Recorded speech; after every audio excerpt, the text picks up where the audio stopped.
Fala galera do Mil Grau Cast, fala galera do Coquinho, fala galera do Butiá Mil Grau e TV Atualidade, diretamente daqui dos estúdios da Atualidade.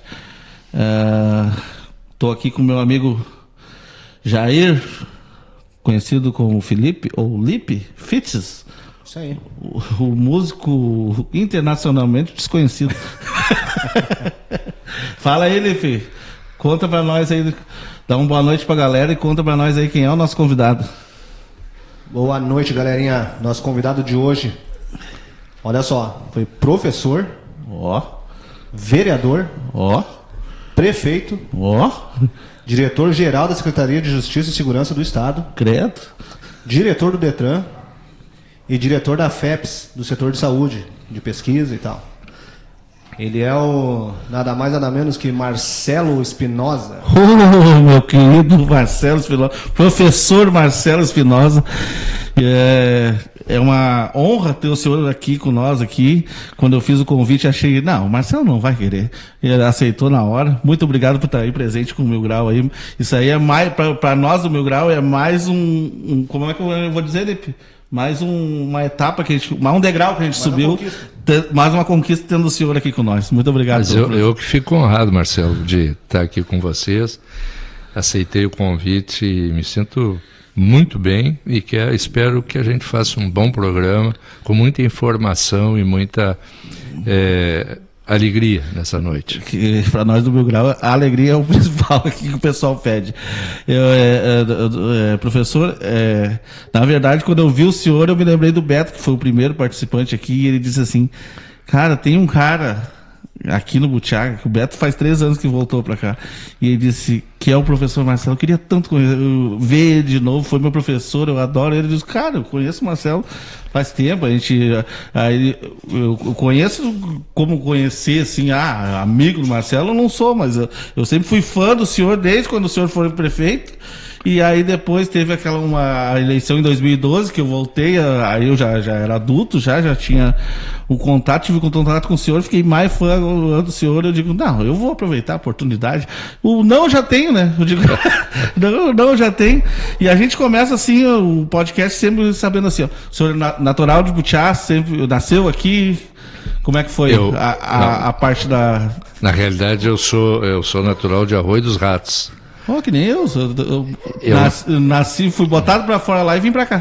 Eu nasci em Arroio dos Ratos porque o meu pai, que era jogador de futebol, foi contratado pelo time deles lá, o Guarani.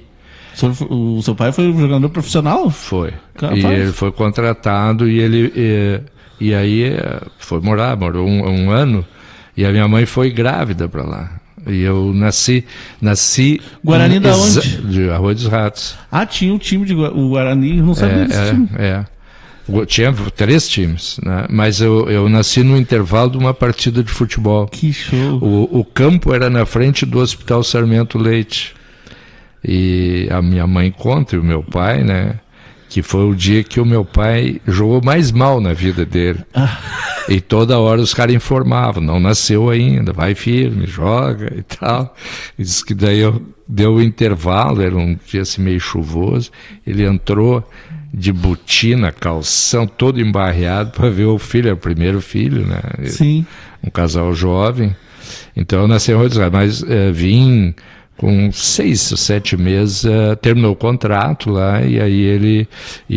E aqui a minha avó, que era uma espanhola, rezava para ele vir embora, né? Uhum. Ele vinha embora. Antes ela tinha rezado para ele não ficar no Internacional, no Colorado. Sim. Ele fez teste do Colorado, passou. Aquele time do Enio Andrade, do Larry, que tinha sido campeão da Sul-Americana. Ele fez um teste, os caras aprovaram ele na hora.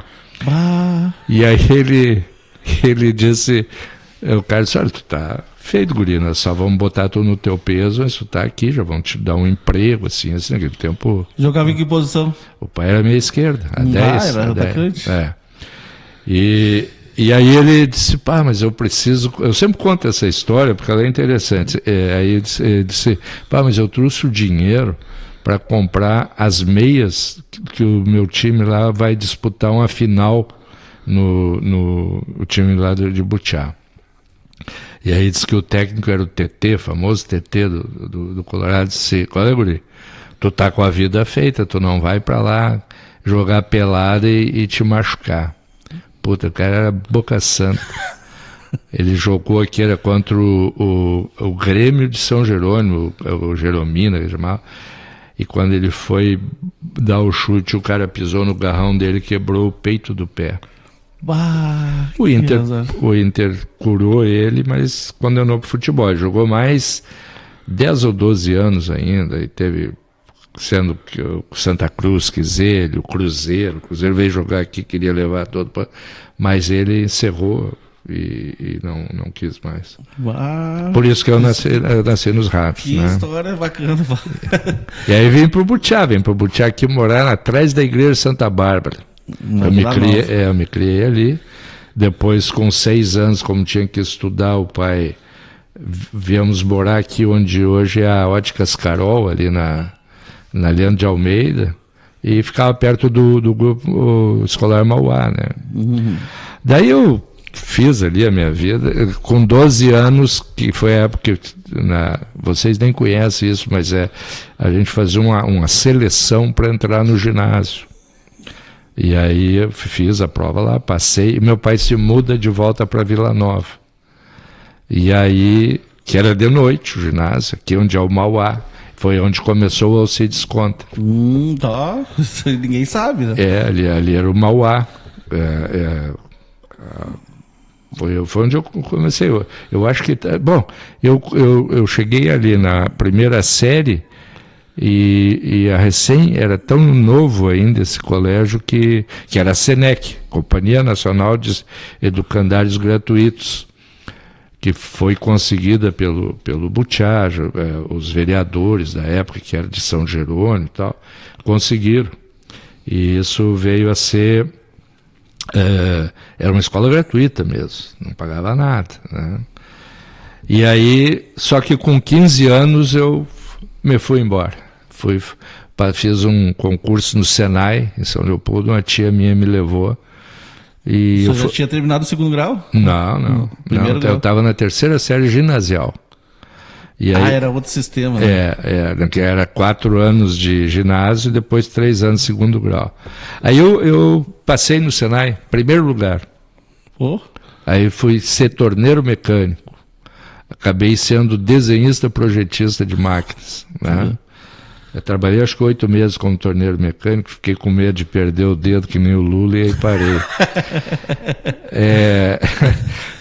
Aí entrei no 2º grau eletromecânico. Mas ficou com medo de perder o dedo sem querer. Sem querer.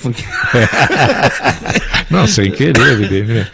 Não, mas aí fui ser... Tem dúvida que foi por querer, né? Aí fui ser projetista mecânico de máquinas e tal, né? E comecei a fazer engenharia.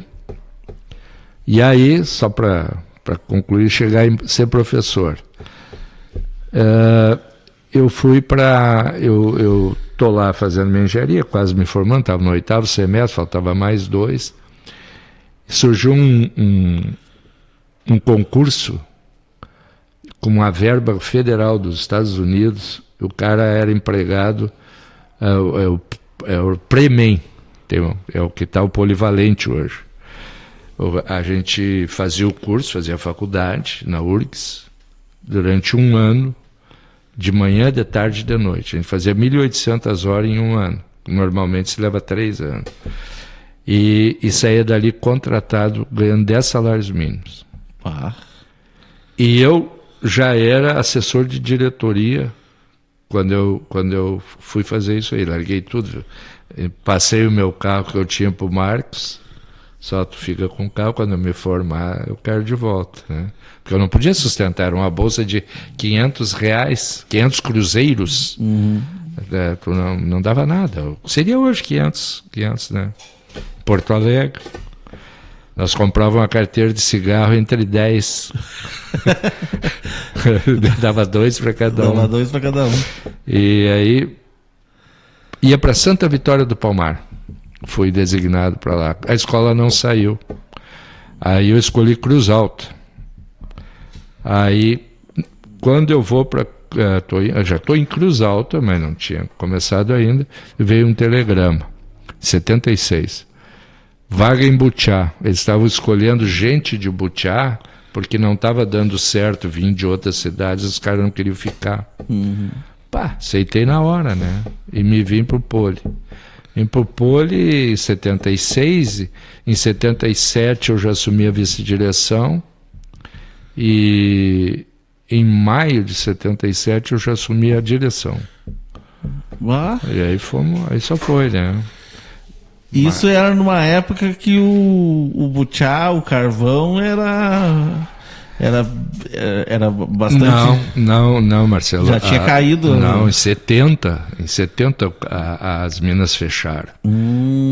E em 70 eu busquei o meu pai e a minha mãe, e fomos morar eu já morava em São Leopoldo, e daí fomos, o pai com 6 filhos, né? Só eu e ele trabalhando aí. Começou o Marcos a trabalhar com 14 anos, naquele tempo podia-se trabalhar, né? O Paulo, meu outro irmão, e a coisa foi... Nós já compramos uma casinha, e daí daqui a pouco eu era ligado também, né? Eu trabalhava na Amadeu Rossi, fazendo desenho de revólver. Aí surgiu um anúncio na Turulhão Gaúcho. Eu ganhava 110 cruzeiros novos. Isso era, o salário mínimo era 90, por aí.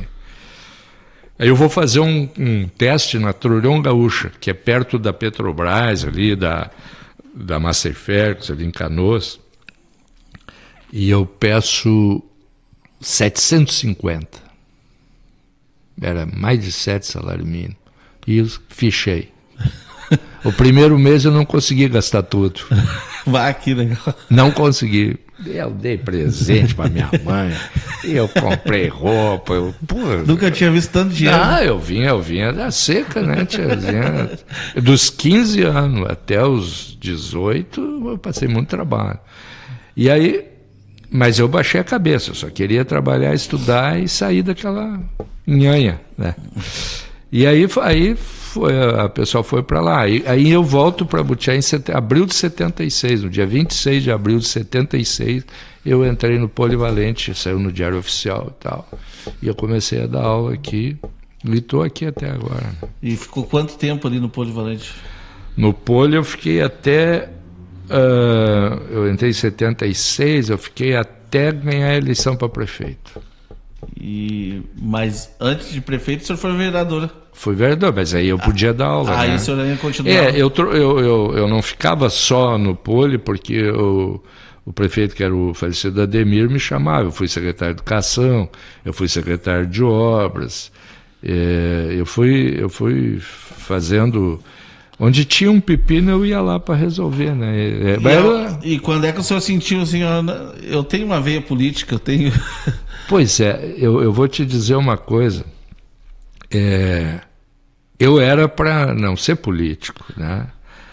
A minha mãe, depois de muitos anos, me contou que a professora Magdalena, que me deu aula quando eu tinha 9 anos, fui da primeira turma que ela deu aula. Conhece a professora Magdalena, né? Magdalena Zanola, mãe da... a mãe da Zanola? Isso. Uhum. Ela chegou aqui no Butiá, era uma moça de 20 anos, né? E eu entrei na primeira turma dela. Ela me quer até hoje. Eu adoro ela e ela me adora. E a gente... ela disse para minha mãe, seu filho é um político. E ele tem uma coisa, ele ajuda sempre os mais fracos. Ele sempre toma o partido dos... A minha mãe nunca me contou isso, né? E eu, ao contrário, eu só pensava em uma profissão que eu não precisasse falar. Uhum. Eu era muito envergonhado. Sim. Né? E aí pensei em ser mecânico, né? Falar com a máquina só, né? Sim. Mas o que aconteceu? Eu preciso contar isso para entender. Senão os caras vão dizer, mas como é que esse cara era envergonhado e virou político? Eu estou trabalhando numa empresa, sou assessor de diretoria, depois do diretor que eu comprava, vendia, eu tinha 18, 19 anos. E existia um programa que vocês não conheceram, que chamava-se MOBRAL, Movimento Brasileiro de Alfabetização. E ele era para alfabetizar todas as pessoas. Podia ter 80 anos, ou 70, ou 18, todo mundo entrava no Mobral. E ele não pagava nada, tudo era voluntários, o governo... mas isso contava para o currículo da gente. Mas não foi por isso. Eu passei na entrada da empresa e estava registrando, e eu disse para uma moça, que era a secretária, disse assim, bota o meu nome aí que eu vou ensinar essa turma a ler. Mas sabe aquela coisa assim que tu diz sem medir as consequências, né? E aí todo mundo ficou assim, porque eu era um manda-chuva lá, junto com o diretor, né? E chegou na hora, eu fui dar aula, dava aula de noite, e eu fui o único cara que formou uma turma. Porque o senhor não queria falar, mas o professor já tem que falar, né? Sim, mas no meio de professores, tinha moças lá formadas em magistério, tinha assistente social, tinha... Todos os voluntários estavam mais, vamos dizer assim, tinham mais possibilidade do que eu.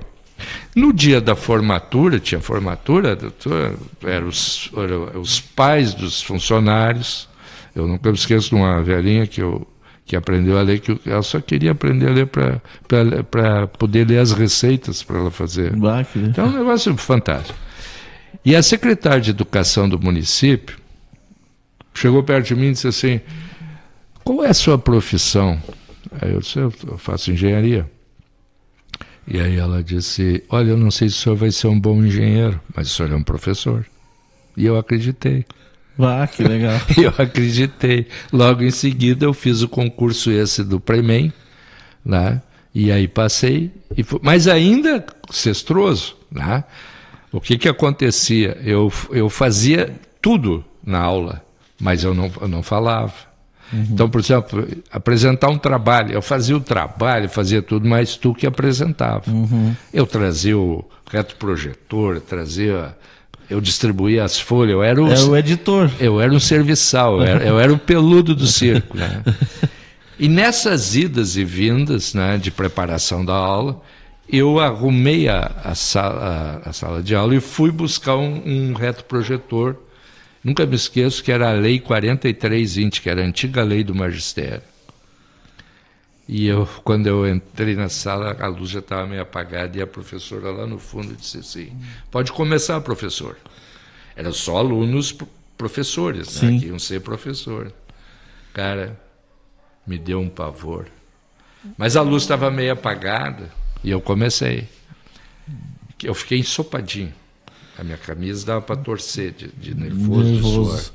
E aí lá no fundo ela disse assim, o senhor já deu aula alguma vez? Eu disse, não dei, não quis falar na história do Mobral, né? Ela disse, mas você é um professor. E eu acreditei de novo. Então, e vou te dizer, a coisa que eu mais gosto de fazer é dar aula, né? E eu faço isso. Depois eu dei aula em muitos lugares, dei aula na Faculdade de Joinville, dei aula em muitos lugares, dei aula como professor assistente, faço palestras hoje em muitos lugares, né? Mas é a coisa que eu me identifiquei e vou te contar, como eu vim do chão de fábrica, quando eu fui dar aula a primeira vez, eu comecei a rir aqui no Poli. Eu disse, não, mas isso não é trabalhar, isso é brincar de trabalhar, né? Tu não tinha um chefe enchendo o teu saco. Porque na metalurgia, na indústria, os caras contam quantas vezes tu vai no banheiro. Sim. Né? Não tem essa história de ficar batendo papo. Tem um carregado sempre em cima. Tu tá ganhando para quê? O primeiro dia que eu fui trabalhar, quando eu ainda era estudante, nas férias a gente ia trabalhar. E me deram para mim lavar panela de alumínio. Que é o seguinte, quando a panela sai da prensa, que ela é um disco, que a prensa afunda, a ferramenta afunda e faz o formato da panela. Essa panela vem cheia de um óleo, de uma graxa, né? E aí botaram nós sentado cercado de panela até em cima, e tu lavava num tonel, um tonel desses com solvente, e tu fazia aqui com serragem, né? Tinha 15 anos. E aí nós éramos 4 da mesma turma. Então nós batendo papo. Chegou o chefe assim, parou atrás, e nós ali, lavando. Era tão um troço que te adormecia as mãos. Eu fiquei todo cortado, assim, o sangue escorria, eu não senti. Aí o cara disse, vem cá, quem é que disse para vocês podem conversar? Isso era o nosso primeiro dia, no inverno, as férias de julho. Quem é que disse que você pode conversar? Daí eu senti o drama, disse, meu Deus, o que é isso? Não posso nem conversar, estou fazendo serviço. E aí eu conheci o mundo do trabalho, que não é fácil. Não é fácil. O meu pai sempre diz, cara, tem que começar a trabalhar novinho, porque depois de grande tu só quer ser engenheiro. Tá, e aí o convite veio do professor Ademir para ser vereador? Aí nós fomos, eu e o Ademir, o Ademir também vinha do Premem, e nós fizemos uma amizade. Eu não conhecia o Ademir, nem ele me conhecia. E aí nos tornamos amigos, e aí estava, em 79, veio a anistia para os presos políticos, tudo, e podia se formar os partidos. E a gente vinha do PTB, o pai era PTB, os pais eram, né? E eu vou com o Brizola, né? E aí tivemos que fundar o partido. O Brizola era PTB antes de ser PDT? Sim. O PTB foi o maior partido do Brasil, né? Antes da Revolução, antes de 64. Quando o Brizola voltou em 79, houve uma sacanagem lá, que existe na política, e tiraram o PTB dele. E ele teve que fundar o PDT. E aí nós fomos para a rua fundar, né? É todo um processo de pegar assinatura, número de título de eleitor, aquela coisa toda, ter um número X. E o Ademir me convidou e foi, bom, vou ajudar, mas eu não vou concorrer. E eu fui meio que nem... Não, mas daí tem uma história aí. Em 82 foi a nossa primeira eleição. O Ademir quase ganhou e eu fui o 9º mais votado em 11 cadeiras e não entendia por que eu não tinha entrado. Então o senhor já tinha ido como vereador? Em 82. E não entrou por causa da tal da legenda? E aí, por azar, o mandato foi de 6 anos. Aí eu e o Ademir esperamos 6 anos. Mas aí o Ademir já tinha concorrido com o Rubens, então? Sim. Ele tinha perdido para o Rubens. Ele sozinho ganhou. Se essa eleição fosse um contra o outro, ele ganharia de todos. Mas é que somava a sublegenda. Então o Rubens, somado com o seu Raul, que era o companheiro dele, ganharam por poucos votos do Ademir. E o Ademir, e era o Ademir, o Aldonez e o Chicão, que os dois não fizeram quase nada, o Ademir fez praticamente sozinho, perdeu por poucos votos para a chapa deles, né? E aí, então, mas vamos ganhar, na próxima nós vamos. E aí eu também, ele aprendeu e eu também aprendi que berimbau não é gaita, né? E começamos a trabalhar. Nós passamos 6 anos. Nós nos reuníamos embaixo das laranjeiras, no CTG, na cancha de bocha, e fomos formando associações.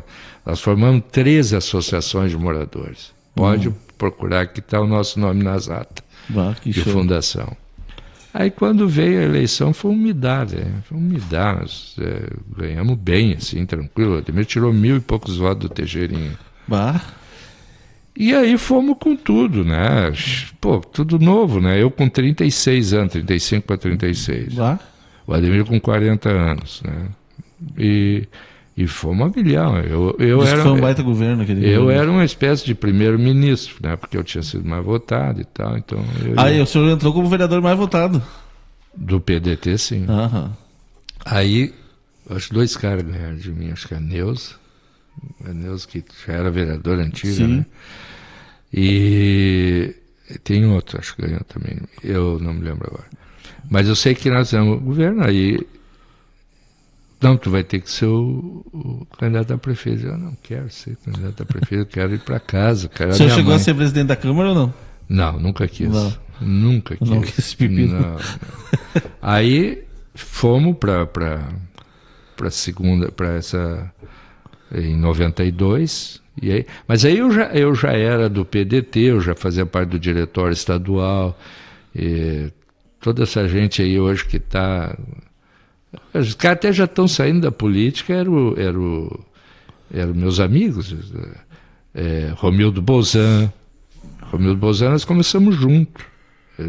Tudo gurizada de 20 e poucos anos. Né? O Vieirinha, Vieira da Cunha. Essa turma do Colares, toda o Colares vinha aqui no Butiá assim, com a maior facilidade. O Matheus Schmidt, o Brizola teve aqui 2 vezes, então o PDT era fortíssimo, né? Uhum. Mas tudo passa, né? E muda muita coisa. E aí foi no ano que o senhor assumiu, foi o ano que a gente até estava falando que o Leão se emancipou. Se emancipou. E pegou um filé, o Leão, ele...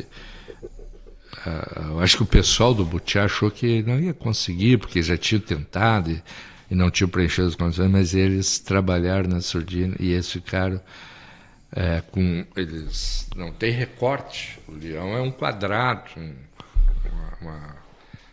não é que nem os outros mapas, assim, todo cheio de volta. Né? Eles pegaram o filé mignon, né? De carvão, de terras agricultáveis, né? Tinha CRM, tinha o Leão 2 e tal.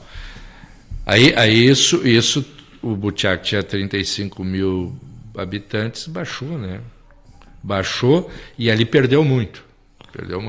Que nós chegamos hoje a 22 mil, né? Porque muita gente saiu do Butiá. E a receita baixou bastante. Foi terrível, terrível. E, então isso deu um... Mas, por outro lado, nós abrimos outros caminhos, né? Nós conseguimos trazer o CIEP para cá, conseguimos... tivemos a Termolar aqui pronta para se instalar. Isso é um trabalho do Ademir, um trabalho muito bem feito. E ele só não conseguiu... que até a área nós tínhamos doado para a Termolar, que é aquela área ali atrás onde eles chamam Altric ali, né? Ah, Altric, Uhum. Hoje está cheio de... lá perto do cemitério, né? Ali eles já tinham até o desenho da planta da Termolar, ia ser um baita sucesso, né? Mas deu um problema financeiro no país, o país decaiu, e era aquela coisa do governo Collor, o Collor caçou a poupança, o país entrou, e aí quando o mundo do comércio, das finanças, perde a confiança no governo, os caras não investem, né? E aí os caras vastraram, não fizeram essa coisa da Termolar. Veio a Mercedes, estava vindo para cá, né? Chegamos a doar a área, tudo em conjunto com a Termolar. Quando a Termolar caiu o resto. Puxa vida, o Butiá levou azar nessa parte. Então. O Maurício trabalhou muito para isso. Eu me lembro que aqui na frente de casa, essa valeta aqui, quem tapou foi o senhor. Aqui tinha um valetão aqui na frente do Batistela, aqui, que a gente corria esse valetão para cima e para baixo ali. E eu me lembro que foi no governo do senhor que aquilo ali ficou. Pode te ver, depois daquilo ali, para vir um asfalto levou 30 anos. Mas só do fato de tapar aquilo ali, aqui para a região, ficou terrível, muito... terrível. Que era céu aberto, né? Eu, na realidade, Marcelo, eu tinha nos 4 anos de governo, a minha ideia era mudar a mentalidade. Porque aí nós temos que ver o seguinte... Uma coisa que poucas pessoas falam, né? Eu sempre disse, eu sabia o que o povo não queria. Eu estudei esse povo. Os meus avós eram da Espanha, paternos, né?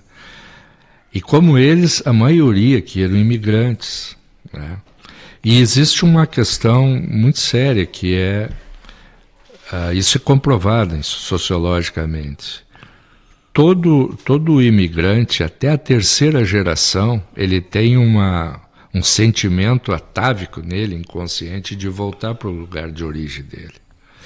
Então os caras nunca se sentem pertencente à cidade. E tu pode ver que aqui é assim, agora vai começar isso a mudar, porque minhas filhas já são a 3ª geração, né? O cara diz assim, eles que arrumem. Quando tu diz isso, eles que arrumem, tu não te sente dono dessa cidade. Então os caras arrebentam, quebram a lâmpada, arrebentam os bancos da praça, quebram árvore, botam fogo nas latas de lixo, porque eles não se sentem donos, né? Então até a terceira geração o cara então não há comunidade. Não tem um espírito comunitário. E eu te provo isso pelo seguinte: quando eu fui prefeito, em março tu tem que fazer uma limpeza de todas as bocas de lobo, tudo, né? Isso agora já não fazem mais, mas se fazia. Para quando começasse as águas de março, tudo tivesse limpo. Nós tirávamos de dentro das bocas de lobo latas de tinta de 3.600, cheia de cimento. Não tem como não entupir.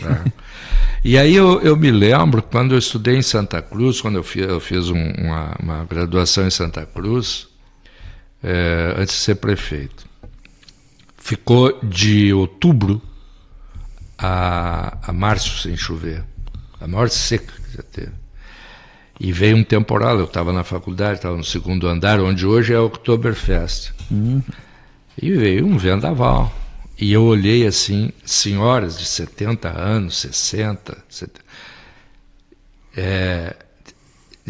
elas, donas de casa, limpando as bocas de lobo para não dar alagamento. Quando que tu vai ver isso no Butiá, né?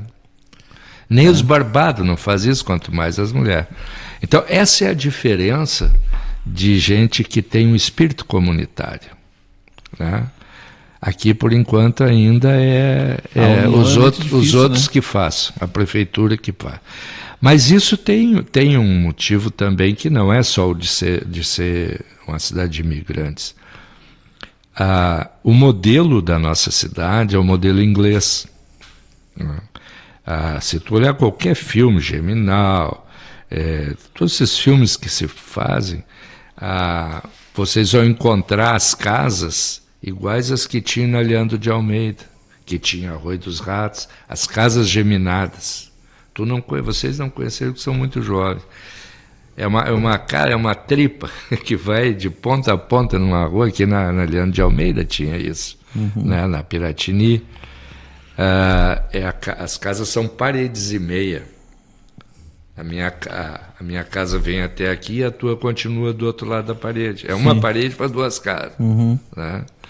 Esse é o modelo inglês. O que toda a cidade de mineração faz, toda a terra de mineração?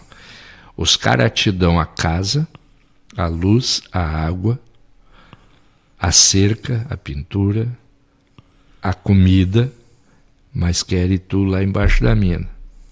6 horas, 8 horas, 12 horas. Descer embaixo da mina cria um problema psicológico muito grande, porque o homem não vê o horizonte. É diferente do cara que trabalha noutra coisa, que ele sai na rua e vê o horizonte. E não ver o horizonte te deprime. Juntando isso, a mulher e os filhos não sabem onde é que o cara trabalha. Elas nunca poderão visitar embaixo da mina, porque existe uma lenda que quem usa saia dá azar se desce a mina. Nem padre desce a mina. Tu vê só. Entendeu? Então se eu, por exemplo, tu trabalha aqui, tu pode dizer pro teu filho: olha, tá vendo aquele programa, Butiá Mil Grau? O pai que apresenta. Eu vou te mostrar a foto. Eu vou te levar lá no estúdio onde é que eu trabalho. O mineiro não pode fazer isso. Então o filho, a mulher, as filhas, elas não conseguem entender ele. E não conseguem entender a tristeza dele. O que acontece? Ele bebe. Na Polônia, na Rússia, no Japão, em qualquer lugar onde tem mina, na Inglaterra, na França, na Espanha, Portugal, Brasil, Butiá, os caras são borrachos. E o cigarro. E cigarro, para aguentar.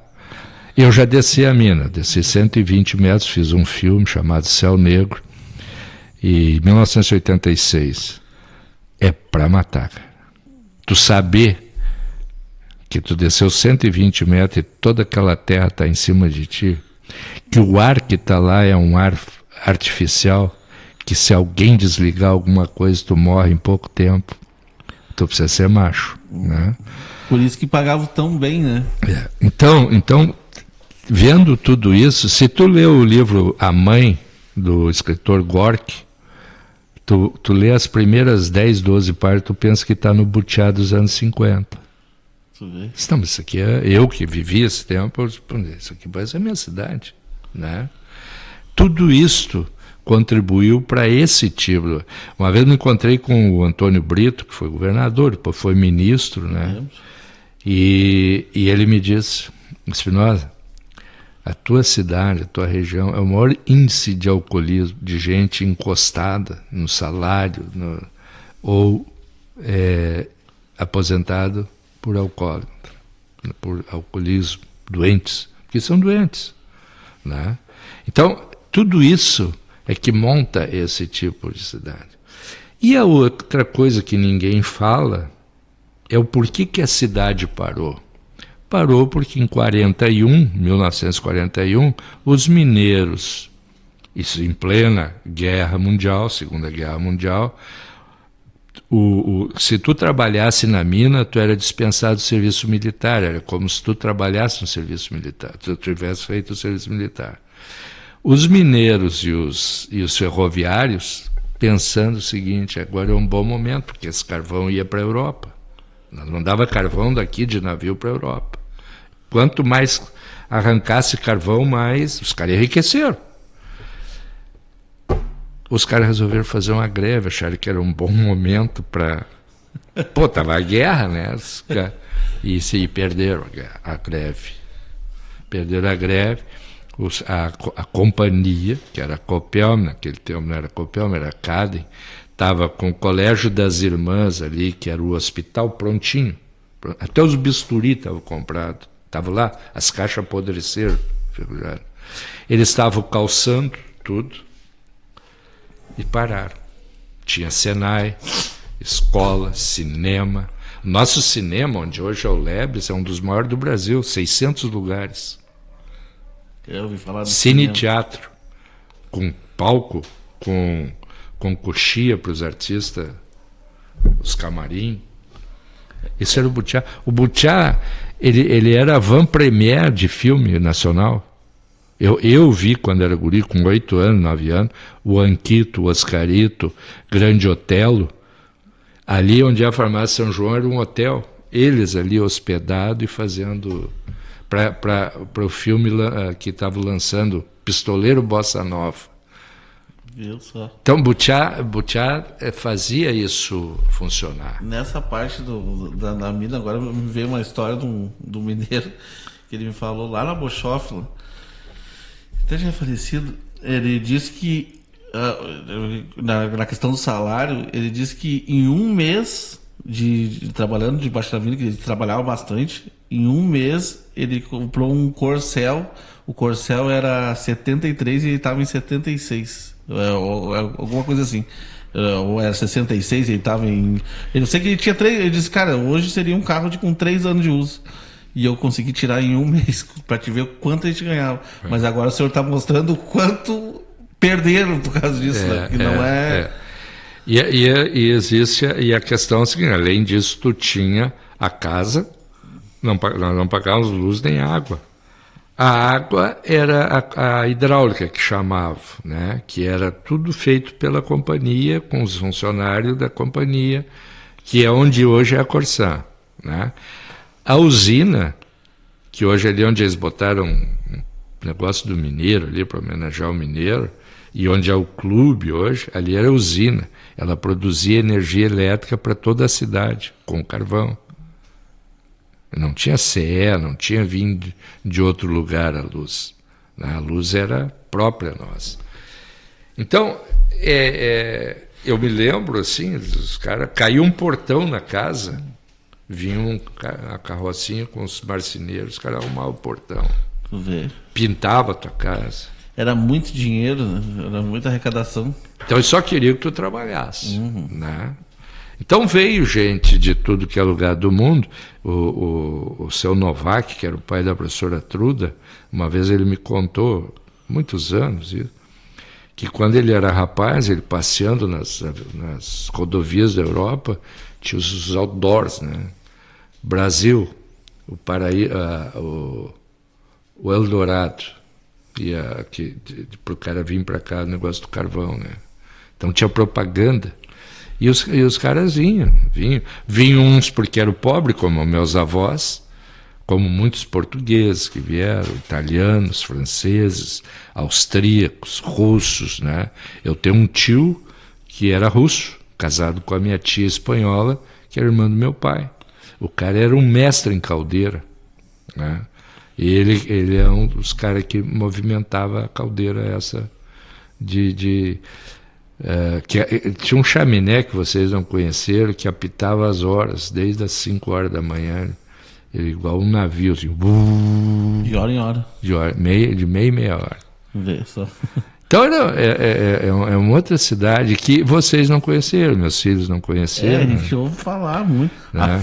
Agora que tá Isso tinha que ser ensinado nas escolas. Agora tá chegando a festa de Santa Bárbara, diz que a festa de Santa Bárbara Mas na época era. Mas era uma loucura. Diz que Era povo que tu não. Diz que era muito grande. Tu não tem festa no Butiac que se comparasse à festa de Santa Bárbara. E Santa Terezinha também, mas Santa Bárbara é padroeira dos mineiros. E aí todo mundo pagando promessa. Ela saía a procissão lá da igreja Santa Bárbara, ela ia para um lugar, né? Ou para a igreja Santa Terezinha, ou para a prefeitura, tá? Ela saía lá da igreja Santa Bárbara, aqui na Vila Nova, e a cabeça dela estava mais ou menos ali por o dia a dia, mais ou menos. Já imaginou? Que 2, 3 quilômetros de gente. Eu vejo às vezes o Círio de Nazaré, não sei o quê, aquela rua tomada de ponta a ponta, né? Os andores, os mineiros faziam e tal. E o senhor deve saber, eu sei que morreu muita gente, mas assim, por dia era 2, 3? Ou era assim, era difícil, demorava para morrer um mineiro? Ou era, não. Era quase todo dia? Isso, inclusive, existe uma coisa que primeiro acontecia e era uma complicação danada. Quando morria alguém, esse chaminé tocava. E aí, lá embaixo da mina, se, por exemplo, o teu pai, o teu irmão estava lá, tu saía correndo. E tu vinha para a saída do Poço 1, né, que é ali onde está esse pórtico ali que fizeram ali. Negócio que fizeram aí, que até deu uma confusão, que os caras disseram que... Aqui do lado da sede campestre? Onde tem um mineiro ali? Onde tem um deck ali? Aquilo ali tinha prédios enormes. Ali era o Poço 1. Ali era a saída, a boca do Poço 1, né? Que era um poço profundo. Então os caras corriam para ali e às vezes... Esses poços eles tinham encontros com os outros poços ou não? Sim, tem galerias de 8 quilômetros, como daqui no Leão, por baixo. Credo. Né? Então, esse espigão que tem, a fazenda do espigão lá, tem galerias que vão lá na fazenda do espigão. Embaixo do açude passa uma galeria, embaixo da minha casa passa uma galeria. Né? Eu tenho um mapa com todas as galerias de toda a cidade. Que legal, sim. E então, mas só para nós concluir essa parte das mortes. Então, o que acontecia embaixo da mina, antes do Poço 4, antes dela se modernizar, as vagonetas eram puxadas por burros, mulas, que desciam lá para baixo e ficavam até morrer. Então, quando morria um burro, também os caras tocavam e enchia de gente pensando que era seu marido, seu filho, né? E aí era um burro. Aí eles pararam com isso. A minha mãe chegou a conhecer isso. E o pai, né? E daí eles pararam com isso.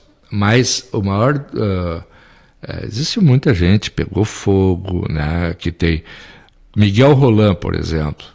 Né? Eu conheci a família, desde pequeno não conheci ele. Morreu novo. Ele era capataz e ele ficou com o foguista, que funcionava assim, embaixo da mina. Quando a mina chega aqui, né, o túnel está aqui. Eles furam todo mundo vai embora, fica só o furador, fura, botam as dinamites, os caras vão embora e fica o cara que vai acender essa dinamite.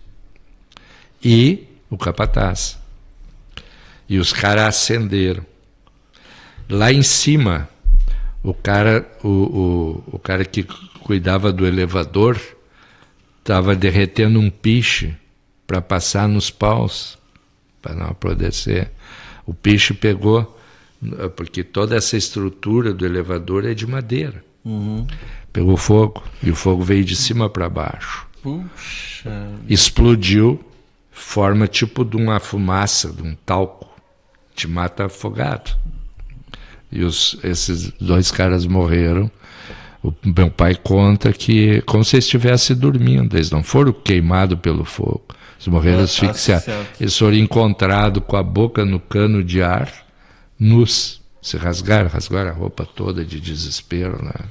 Então isso teve muitos.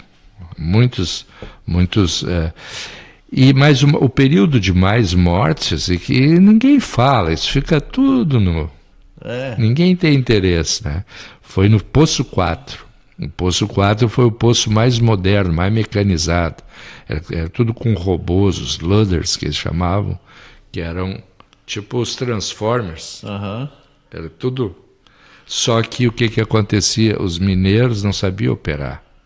Então um troço daquele se descontrolava, matava o cara esmagado. Arrebentava fazia uma força demais, arrebentava um cabo, degolava o cara, entende? Então isso houve muita morte. E existia, né? Não tem família que não tem. Os meus 2 avós, o materno e o paterno, os 2 morreram de câncer no pulmão. É o meu, né? E novos, com uns 49, 50 anos. Não, já... 49, 50 anos. Então é por isso que eles pagavam bem. E bem relativo, né? Porque não é tão bem assim. Mas pagavam, porque o meu pai, por exemplo, para casar baixou a mina. Ficou 1 ano, juntou dinheiro para comprar os móveis e coisas. E aí... não, essas histórias. Tem alguma pergunta, Jair Felipe? Na verdade, o pessoal está só dizendo que a entrevista tá muito tri aqui, tá maravilhosa. Dando um grande abraço. A Vera Vieira mandou aqui. Abraço, Verinha. Não, na verdade, eu tô apavorado porque eu tô tendo uma aula de história aqui gratuitamente. Uma aula de história? Gratuitamente, uma aula que o pessoal que tá aqui não sabe disso aí, da maioria. E é uma coisa da nossa terra, né? Que todo butiaense deveria saber. Ninguém ama o que não conhece. Exatamente. Eu sempre lutei para que isso fosse falado nas escolas, né? Deveria. Mas o que acontece, né, Marcelo? Tu vê, por exemplo, os caras trazer palestrante de fora, mas não falam com a gente. Eu nunca fui convidado para fazer uma palestra, mas eu dou palestra em muitos lugares, muitas cidades. As crianças de hoje em dia tinham que estar ouvindo isso aí, né? A geração deles está vindo.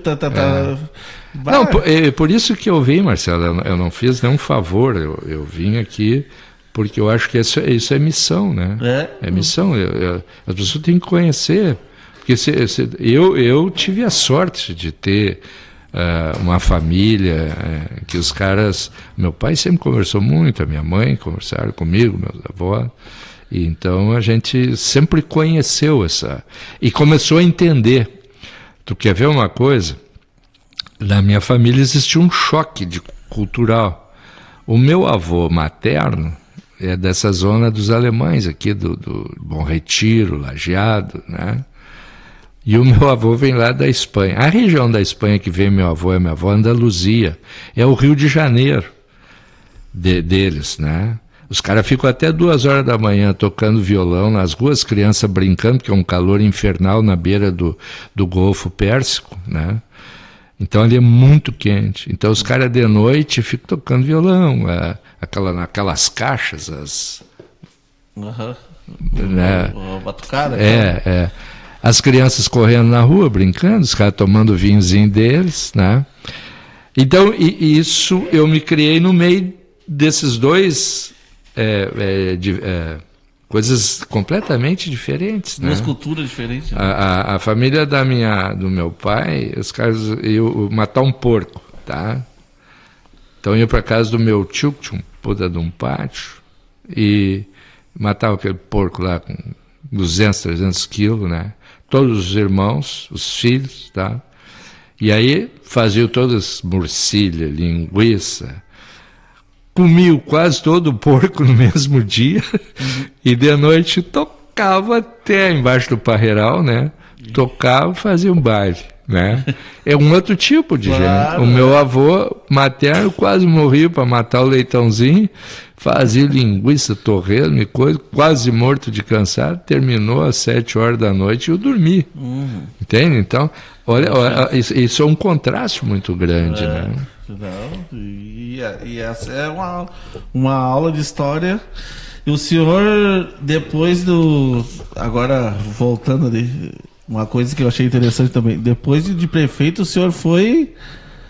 Aí eu fui para Porto Alegre, sempre acontece, os partidos Isso. valorizam muito o caso de ser prefeito, né? Então eles procuram te colocar. Eu fui para a Assembleia, trabalhar com o Beto Albuquerque, porque daí eu tinha saído do PDT e fui para o PSB, né?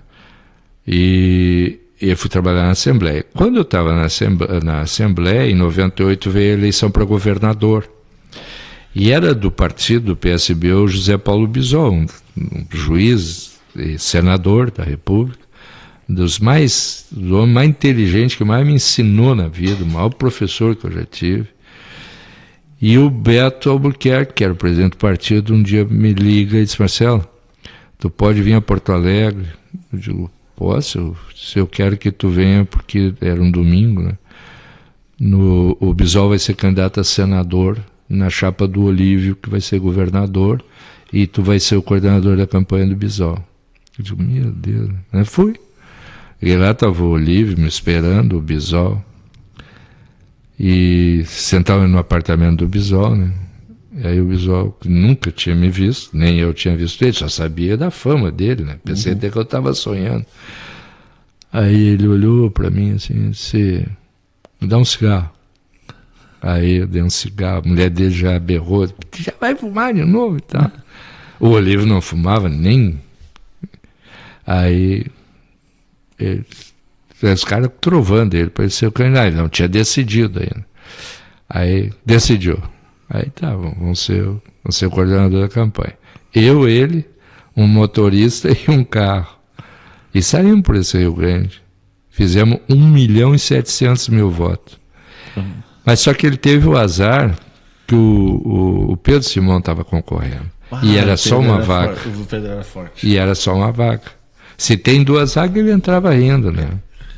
Aí fiz todo aquele trabalho. Quando terminou a campanha, foi aí que ele disse para o Beto, né? Ele disse: olha, o Olívio me deu a Secretaria da Segurança Pública, da Justiça, e eu só tenho um cara que eu quero levar. E já disse para o Olívio, que não é do PT, mas que eu quero que seja o diretor-geral, o cara da minha confiança, que é o Marcelo Spinoza. Daí os caras: pá, Marcelo, tu tem que aceitar. Deus. E nesse meio tempo, a Dilma estava ia ser a secretária de Minas e Energia e me convidou para ser presidente da CRM. No mesmo dia, ela sai lá no shopping da Rua o shopping do Praia de Belas. Eu estou esperando chegar o Bisol e ela sai um restaurante de massas ali, que fica de porta com o Riverside, e ela sai e diz: pô, Espinosa, já indiquei teu nome para o Sereno para ser diretor da CRM, posso contar contigo? E eu fiquei, né? Eu digo: porra, essa bola, e se o outro não dá, eu perco essa bola. Me dá um tempinho, eu preciso saber o que eu vou fazer. Tá, então eu te espero depois, lá pelas 5 horas, tu desce lá no partido. Aí, sentar na mesa e tal. Aí o Bisol disse essa, né? Esse cargo é só o Marcelo, o outro do partido eu não aceito. E aí os caras ficavam, tu tem que aceitar e tal. Aí eu aceitei, foi muito bom, fiquei 2 anos Como... diretor-geral. E aí só... acima do senhor só tinha o governador... O Bisol e o governador. O Bisol era vice. O Bisol era o secretário. Era o secretário. É assim, ó, o governador, o secretário e o diretor-geral. Para todas as secretarias é assim. Hoje eu não sei se ainda é assim. E o senhor comandava ali a brigada? A Polícia Civil. A Polícia Civil. O Instituto Geral de Perícias, os bombeiros, todos os presídios. Não era muito bom se meter com o senhor. Não. Naquela época o cara não conhecia. Não, Quisesse já pensou, né, filho? Chegar do nada assim. Não. A pessoa que é.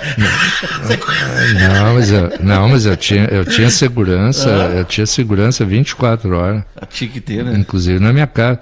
Os caras, eu não queria, e os caras diziam, meu professor, o senhor vale meio presídio central. Se os caras lhe sequestram, nós temos que soltar meio. Olha só isso aí. Nós temos que soltar meio presídio central. Era a época do Papagaio, do Marcola. Se sequestra o senhor, dá uma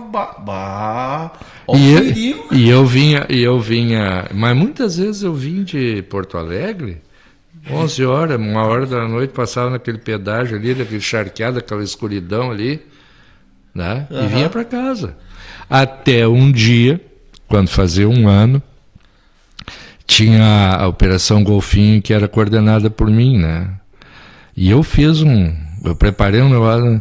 E aí, às 6 horas da tarde, do dia que começava, que nós ia fazer, a minha mulher recebeu um telefonema. O telefone ficava em cima da lareira, ligaram e disse assim, o navio não chegará ao mar. E desligaram. Que eu ia para o mar, né? Sim. Eu ia para fazer Aí, daí desceu 8 policial com escuta com tudo, né? E aí eu fui a minhas gurias pequenas e iam para as barreiras junto comigo. Mas foi uma coisa. Foi um desafio. Foi um desafio, mas aprendi muita coisa. O que é os presídios, o que os presos, né, querem e quanta gente injustamente presa também por demora da justiça de dar um veredito, né? O cara preso enganado, o cara preso porque não pagou a pensão alimentícia no meio dos bandidos. Falando disso, transformando no bandido, né? Porque ali é uma faculdade, né? E aprendi muito a respeitar a brigada, a polícia civil, né? E fui muito benquisto por todo mundo. Eu impedi dos caras terminar com a cavalaria na brigada, porque tinha um cara lá que queria terminar com a cavalaria, e eu era apaixonado por cavalo, como sou até hoje, né? Sim. Convenci o Bisol, disse, Bisol, olha só, nós fomos de a pé, ali na Rua da Praia, na 7 de setembro, não na Rua da Praia, até o quartel-general. E aí eu disse, Bisol, pensa bem, se fosse um negócio que não desse certo, como é que em Nova York, em Londres, em Frankfurt, tudo tem cavalaria? Tem soldado a cavalo. Um soldado a cavalo, ele faz uma turba voltar atrás. Aí os caras tinham me contado que quando veio o Emerson Lake Palmer, aquele tecladista que fez um show no Gigantinho, venderam mais entradas, ingressos do que lugar. E ficou uma turma fora e os caras que começaram a forçar para derrubar uma porta daquela Gigantinho. Entrou um cavaleiro por um lado e outro por outro e terminaram com a... Eu sei porque deixa eu ver. E aí até hoje eles me convidam para todas as atividades assim da cavalaria, né? O respeito, porque eu me lembro que era, eu acho que Grêmio e Cruzeiro. Era uma semifinal da Copa do Brasil ou do Libertadores. Não sei se o Inter tinha saído num dia e o Grêmio saiu na outra. Eu não me lembro qual era o jogo exatamente, mas eu tava passando bem na frente do Olímpico. E aí eu tava passando bem na frente do Olímpico, eu tava em Porto Alegre, e a gente, vamos passar ali pela frente. E tava essa zoeira aí de querer entrar, e entrava pro portão e coisa. Rapaz, daqui a pouco eles fazem cavalaria. Do jeito que eles levantavam a espada, assim, eles desciam, assim, não tinha quem. Mas também abriu o clarão. Abriu o clarão naquela mesma hora, o trânsito começou a andar, tudo começou. Eu digo, o que esses cavalos não fazem? Aquilo ali é um bem muito precioso, né? Eu boto. Oi. Infelizmente aí, nosso horário tá curto. Oi. Tá curtinho nosso horário aí. Fechou às 8 horas. Podia ter mais 2 horas de assunto. Com certeza, com certeza. Eu ia perguntar se não tem intervalo. Não, aqui vem tocar direto, Na verdade, a gente fez um podcast de 2 horas com todo mundo aí, mas aí como o horário ficou muito comprido, mas ninguém tinha tanta história assim, né? Não contamos. Não, mas essa aqui não é o primeiro. Não contamos nem 10%. Não, isso aqui, quando ele disse o que vai ser, eu digo a história de vida. Ele é melzinho na chupeta. Isso aí eu digo, esse bordão eu vou usar comigo aqui. Melzinho na chupeta. Cara. Vamos marcar outras, né? Vamos marcar, com certeza, vamos marcar. O senhor é parceiro de lá ver o Beto lá uma hora dessa, mas aí vamos pelo Butiá Mil Grau, vamos chegar de surpresa lá pra ver o Beto. Ele vai ficar numa facerice. Viu? Ele tá na oficina? Ele tá na oficina direto. O cara é o sucesso no Brasil, o senhor não tem noção do que é o Beto hoje. Aqui no Facebook dele é todo Rio de Janeiro. Ele, tu vê, foi do nada. O guri começou a gravar ele ali. E aí. Ele é muito ligeiro e coisa. Mas a gente conta quando ele vai lá. Como pessoa. Tá, já tá acabando, o Sérgio já tá pedindo. Então, vou agradecer ao senhor. Infelizmente, eu queria ficar aqui 3, 4 horas, pode chamar lanche e coisa, mas como o Sérgio disse que tem que acabar, a gente vai ter que acabar. Muito obrigado. Agradecer por esse programa, porque vai ter mais programas, se Deus quiser, eu vou trazer o senhor com mais tempo. E não tem como agradecer por essa aula de história que o senhor fez aí para nós. Eu fico às ordens, só nós temos que partir daqui para não contar tudo de novo. Não, eu com certeza queria ouvir tudo de novo. Eu agradeço a equipe que está ajudando também e a ti estou à disposição. Tá? Muito obrigado. Boa noite para todos que nos prestigiaram com a sua audiência. Valeu galera do Facebook, valeu galera do Meu Grau, valeu galera, valeu Lipe, valeu Milene. Feito, valeu. Tava tão bom a conversa.